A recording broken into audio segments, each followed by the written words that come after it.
Good morning po. Tayo po'y mag-aral ng salita ng Diyos. The Book of Colossians, chapter 3, verses 12 hanggang 14. Kaya nga dahil kayo hinirang ng Diyos, minamahal niya at pinili para sa Kanya, dapat kayong maging mahabagin, mabait, mapagkumbaba, mahinahon at mapagtiis. Magpasensya kayo sa isa't isa at magpatawad kayo kung may hinanakit kayo kanino man. Magpatawad kayo gaya ng pagpapatawad sa inyo ng Panginoon.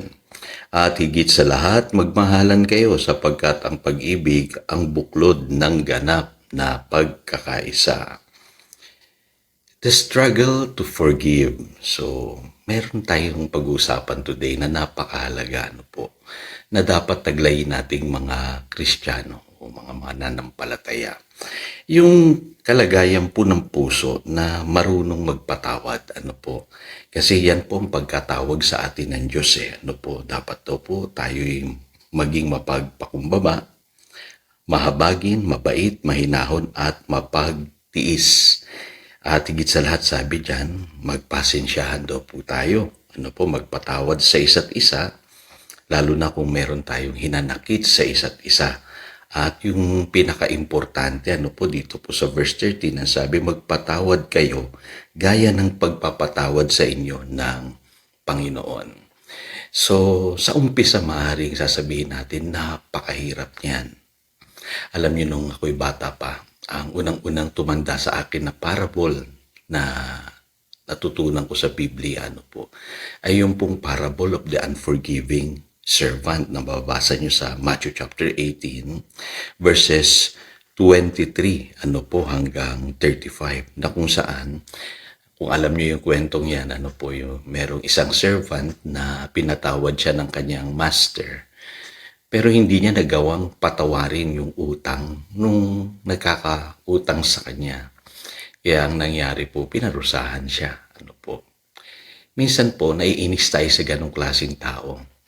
Pero pag tagal-tagal, parang nagiging ganon din tayo, at di natin maintindihan bakit ganon. Ang hirap pala talagang magpatawad. Pero alam niyo po, dahil sa tayo binago na ng Panginoon, kung tayo na-born again na nga, taglay-taglay na natin yung sinasabi sa Romans chapter 5 verse 5 na pag-ibig ng Diyos sa ating mga puso.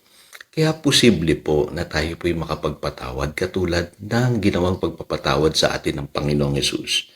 Yun po yung essence ng verse na sinabi natin kanina sa Colossians chapter 3 verse 13.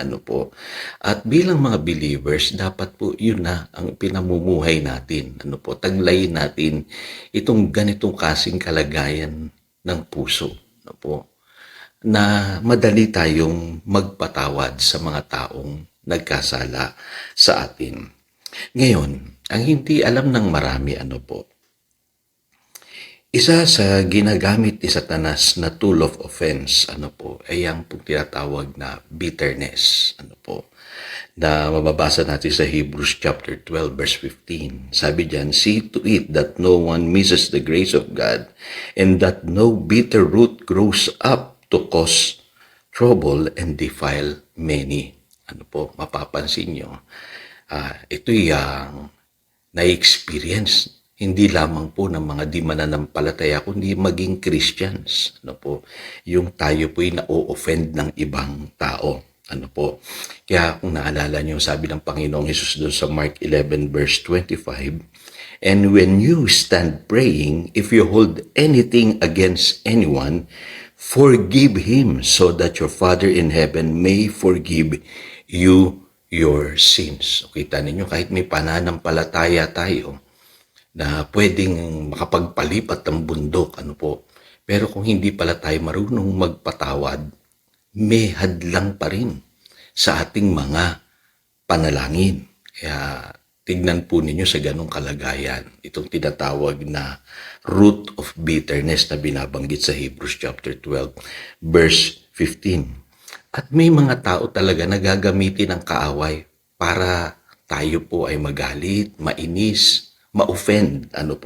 Sabi sa Luke chapter 17 verse 1, there will be people that will cause you to sin. Kaya Pagka na-offend na tayo, ito yung napupuna ko kadalasan, lumalago yung resentment. Nag-grow po yan. Parang ugat, na sinasabi doon sa Hebrews 12:15. At mapapansin nyo, madidevelop sa inyo yung hatred and jealousy. Yan ang susunod Yung magtatanim ka na ngayon ng sama ng loob, inis, galit, inggit dun sa taong gumawa sa'yo ng di maganda. At pagtagal-tagal madidevelop yan into anger. Hindi mo na mapipigilan. Kumbaga sasabog ka na and then nauuwi pa nga sa murder. At yung iba, papatay talaga dahil sa kanilang galit. Kaya mag-ingat tayo mga kapatid. Kasi hindi yun ang pagkatawag sa atin Tinawag tayo ng Diyos para pagpalain. Tayo'y minahal niya upang matuto tayong magmahal din ng iba. So, paano natin lalabanan yan?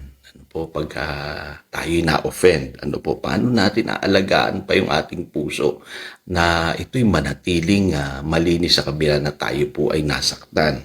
Sabi sa Luke 17 verses 3-4, ang sabi dito ng Panginoong Jesus, "So watch yourselves, if your brother sins, rebuke him, and if he repents, forgive him." So dito may proseso. Makikita ninyo, pagsabihan din natin yung tao na nakagawa ng pagkakamali sa atin. At kung siya'y magsisisi, ang sabi ng Biblia, patawarin natin. Kaya lang may dinagdag pa po dyan sa verse 4. Ang sabi, "If he sins against you 7 times in a day, and 7 times comes back to you, and say, I repent, forgive him." Ito parang mahirap, Inulit-ulit yung ginawang pagkakamali at magsosorry, Anong ibig sabihin nito? Ibig sabihin, kahit yung tao, hindi niya tinutotoo yung kanyang pagsisisi, patawarin mo pa rin. Ito yung mahalagang katotohanan, na minsan ang hirap nating i-develop, mga Christians, Pero kung maiintindihan lang natin, yung kahalagahan ng pagpapatawad, tuloy-tuloy po ang blessing na dadaloy sa ating buhay. Kaya alam niyo mga kapatid, even yung inyong mga prayers, walang magiging hadlang yan. Sasagutin niya ng Panginoon kung tama ang kalagayan ng ating puso. So again, ito po si Pastor Jojo, nagpapaalala upang daluyan tayo ng pagpapala, manatili tayo sa kanyang salita. Good morning.